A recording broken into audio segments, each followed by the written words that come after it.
I never planned to become a father. That door stayed closed most of my life, and I was fine with that. Books, radio, old vinyls, evenings alone. But then Ethan died, my best friend. A drunk driver ran a red light and cut his car in half like a toy. His wife had passed 2 years earlier from cancer. That left their son, Noah, 10 years old and now without anyone except me. I was his godfather, legally. Ethan had named me. I was stunned when the lawyer called. I hadn't even seen Noah in 2 years, but I said yes because I couldn't imagine the boy going to foster care. They put him in my house in early spring. I live in old colonial near the woods outside New Haven. Big, creaky place. Too quiet for a kid. The house has an attic that I never use and a cellar that I avoid. I thought the change of environment might help Noah start over. He didn't speak for the first month, not a single word. He ate what I gave him, drew in silence, and stared at corners like someone was standing there whispering to him. I didn't push. Grief takes its own shape. But then I began to notice things. It started with the attic door. I always kept it closed. There was no reason to go up there. But one morning I found the hatch open. Ladder down. I climbed the steps and found Noah sitting at the top, motionless, staring into the darkness. Noah, I called up. He turned slowly, his eyes wide and glassy. He said, "I can't tell you yet," he whispered. That was the first thing he ever said to me. That night, I dreamed of something crawling inside the walls. I could feel the nails dragging. The next morning, the attic door was closed again. I didn't say a word. Noah got stranger. He started talking more, but it was always cryptic. He doesn't like the sun. He said I should stop eating sugar. He said you smell like rest. When I asked who he was, his face went blank. He's my real dad, he said one day. The one who lives underneath. Underneath what? I didn't ask. I should have. But something about the way he said it made my skin crawl. He meant it, not metaphorically, literally underneath. He spent one more time in the attic. I tried to put a lock on the hatch, but the next morning it was off, unscrewed. The screws lay neatly beside it. He was only 10. I went up there one night while he was asleep. What I found made my heart stall. Symbols had been drawn on the floor. Some I recognized vaguely from occult books, protective wards, but warped and wrong. Circles spiraled into spirals. They were small objects arranged around the shapes. Shards of bone, bird feathers, rusted nails, a single red marble that looked like it throbbed faintly in the dark. I swept it all up, cleaned the floor, hid the marble in a drawer. That night, Noah stood at the foot of my bed, just watching me. When I woke up and turned on the light, he said, "He's angry now. You ruined his eye." "What are you talking about?" "He watches through it. Now he can't." He left before I could say anything. I didn't sleep the rest of the night. From that point on, the house started changing. Cold spots formed where they never were. Lights flickered and let off how many times I replaced the bulbs. The water sometimes smelled like metal. At night, I heard things scraping inside the walls, breathing in my ear when no one was there. The attic creaking even when it was empty. Or maybe it wasn't. One afternoon, I found a bird nailed to the back door. Its eyes had been plucked out.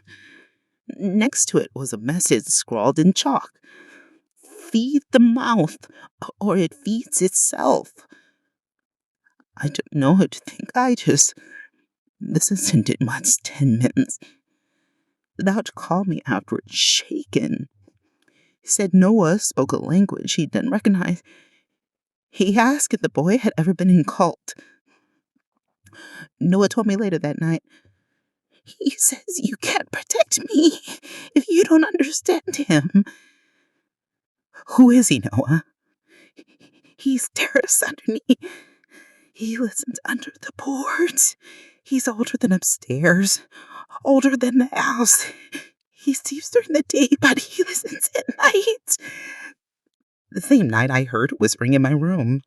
Not in English, something guttural, low, and rhythmic, like someone chanting underwater. When I opened my eyes, Noah was standing in the corner. His eyes were black. I mean, fully black. No white, no irises, just ink. Kill them. He says you shouldn't look at me when he's speaking for me. Then he clasped.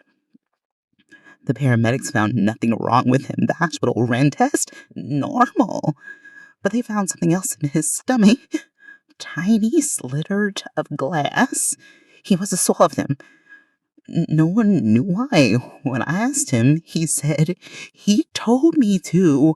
He said if I bled on the floor, the gate would wake up. I installed a lock on my bedroom door. It didn't help.